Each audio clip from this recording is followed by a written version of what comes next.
this is a question that we ask of all the diplomats who sit there in these interesting times. How do you handle President Duterte? I mean, not handle him, but when you have to report to, when you read the headlines, you wake up in the morning and you're getting these urgent calls from Denmark. I mean, what is the president saying? What is the first, what mode are you in when you fire off a message or an email or a call to Denmark? How do you put things into context? When it comes to the economic policies of this country, it's moving for us, seen from our point of view, in the right direction. More opening of the economy.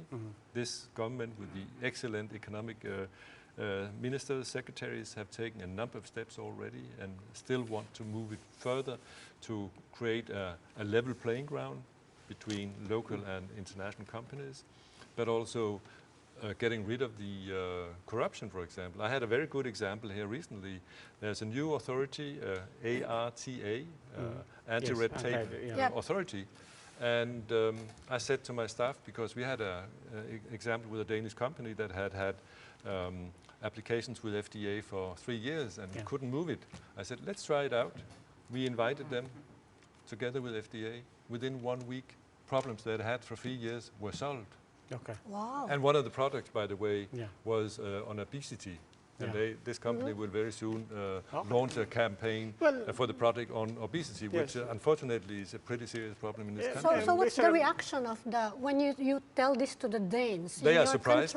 They're surprised. And is there a growing interest to invest here or to come here as tourists? Indeed, yeah. We see, I mean, we have seen really an interest in the Philippine economic success. I should say I'm a little bit happy to say that within my time from 2013 to 18, not including 19 yet, the Danish export to the Philippines has grown 125%. And Mr. Ambassador, this is all well and good, but and I think it proves the point about the virtues of having these diplomatic relations and these strong relations, not to mention your own man or your own woman stationed here. But I think inevitably people will say, wow, this is all fascinating, we didn't know that.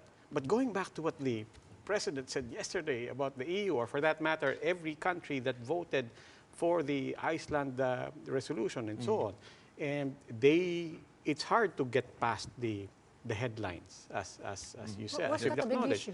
How do you handle that? How do you begin to tell people, wait, here's how we should appreciate? No, what I do when it comes specifically to this issue, I relate the official explanation from the authorities here, and then we get reports from these typically international NGOs, and then of course people are left a little bit in the limbo about these things, so what is right and what is wrong, and that's where others can come in and maybe document and trace the figures and analyze them. How do you explain the way the drug war is being carried out to Denmark?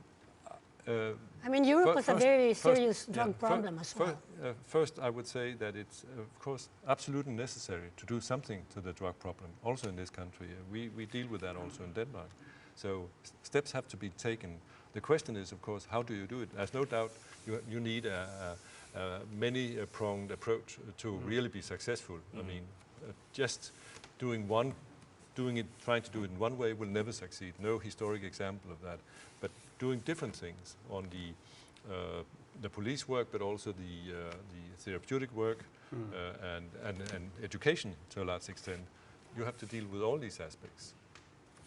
And this is how I explain it. And therefore, we look upon this from we try to stay in a way analytical to this and understand what's going on here and what is being done and does it work, doesn't it work? And I think that, I guess also gradually will be seen here and analyzed here, what is working and not working. And with due respect for the rule of law, of course. The Foreign Affairs Secretary said immediately after the resolution calling for an independent probe into the drug war into the Philippines, the Foreign Affairs Secretary said, we will remember those who voted for this resolution and so on. Has there been any kind of manifestation or expression between the Foreign Affairs Ministry's department and Denmark or the larger European community? I would say I have within the last week talked to the Foreign Secretary a couple of times, and we have very friendly discussions about many different things, and I've sensed no sort of at the personal level, and we have seen no sanctions. What about with the President? Have you had occasion to have a face-to-face interface with the President? Yes, I would not go into details. Of course, I was saying farewell to the President according to protocol the other day, and we had an excellent discussion.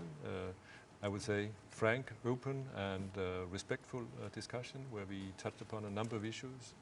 And yeah, so I would say I believe I've been treated very well in the Philippines, and that's why I'm very sad in a way to leave already next week and say goodbye to the Philippines, where I've been this time for 5 years. So.